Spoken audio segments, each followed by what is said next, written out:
Hello, my name is Lochan S, and I'm going to tell you how to make a title screen in Photoshop. So you can go from this to this. The first step is to download Photoshop so you can actually make the title screen. This is the very first step. So if you haven't downloaded Photoshop already, go to adobe.com and then log in with your choice schools account. And then as soon as you're logged in, go to the left of the screen where there's this apps button and then click on that. And then click on the install button in the Photoshop card that would show up. Step 2 is to run Photoshop for the first time.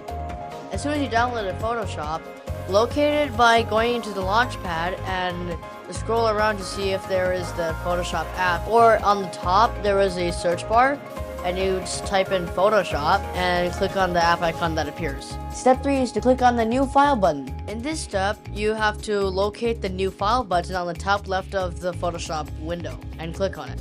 Step 4 is to configure the project.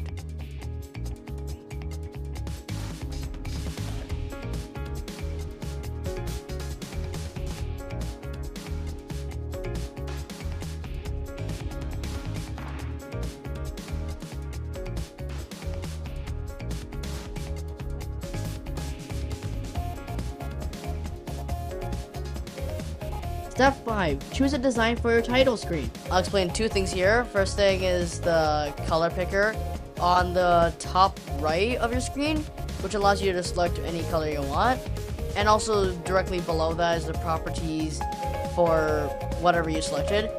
The layer tab below the properties tab is also very useful, especially for file icon, which allows you to make these little groups that is used to organize the layers. And then on the left side of the screen, there is a bar of a lot of different tools. There will be a shape tool on the left, and what that does, it allows you to make different types of shapes like rectangles, ellipses, triangles, polygons, a customizable amount of sides, line tool, and custom shape tool. Here I'm going to be using rectangles specifically, so I would use the rectangle tool. But hold on, before you make your titles, you need to get the measurements. So you have to do some math. Dun dun dun! But it's not that hard, just get a calculator. I'm not going to make you do it mentally. So get a calculator and get the resolution of the display of the canvas, let's say 1920 for the width, and then divide it by how many rectangles you're going to put in, and then the resulting number is the width of each rectangle part, and then do the same for the height. And then when you get that, use that and make your title screen using those measurements, so you can get a clean and even looking title screen without looking like imperfect.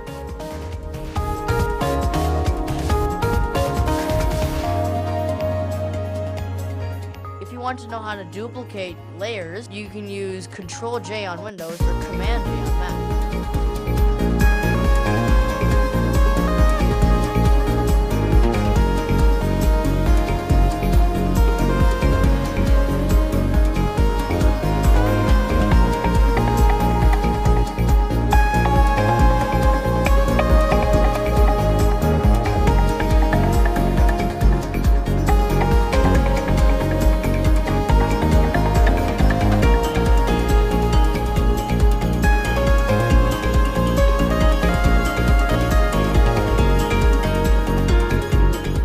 Step 6. Choose a color theme for your title screen. So when you're making your color palette, choose a consistent color like red or blue, because if you use multiple different colors, let's say pink and blue, the colors may not connect well and it'll contrast really harshly and may not look pleasing to the eyes. And also don't use very bright colors because they're blinding and will insult your eyes horribly. So use colors that are more muted or pastel-like, so it does not insult your eyes or the audience's eyes, more specifically. Step 7. Add text for your audience to read. This step is pretty simple, but it also requires a few things that make the titles even better. First thing, choose a pretty good font. So I recommend something like Futura PT, Poppins, or Avenir as really good fonts. I tried Futura, Poppins, and Avenir I just discovered recently. They're all pretty good. Similar fonts are also pretty good as well. Just make sure that they don't look too unprofessional, and they're also not defaults. And they have a good look to them when they're bold. And don't choose cursive ones. Also, what I like to do with my title screens, I like to have some text at the top of the title screen and at the bottom with a slightly smaller size to add extra detail.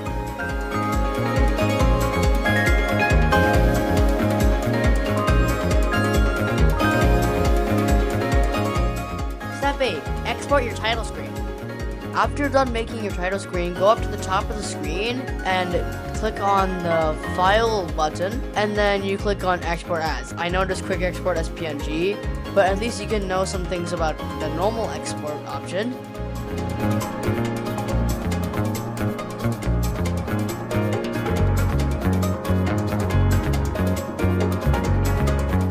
Step 9. Import your title screen into a video editing software. For this step, I have done the step in each of the 4 different video editing softwares on screen.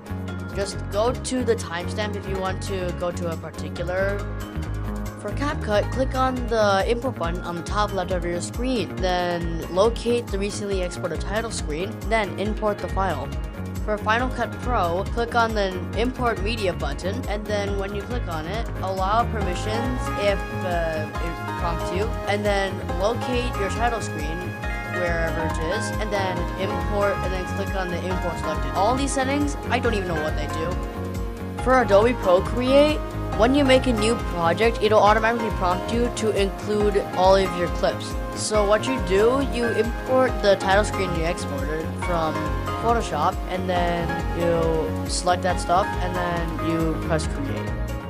For DaVinci Resolve, which is what I use to edit my videos, first thing you have to do is have selected the cut page or the edit page on the second or third tab on the bottom of the screen, and then right click in the media pool area, then select and import the title screen. Step 10. Add the title screen to your timeline. For CapCut and DaVinci Resolve, all you need to do to import your clip is to drag it to the timeline. But on Final Cut Pro, when you import it, it'll ask for the project name, the event, and then like all the other stuff. Just like, I guess, just put the name and then just enter. And for Premiere Pro, you will not do a thing, because it'll be automatically imported to your project.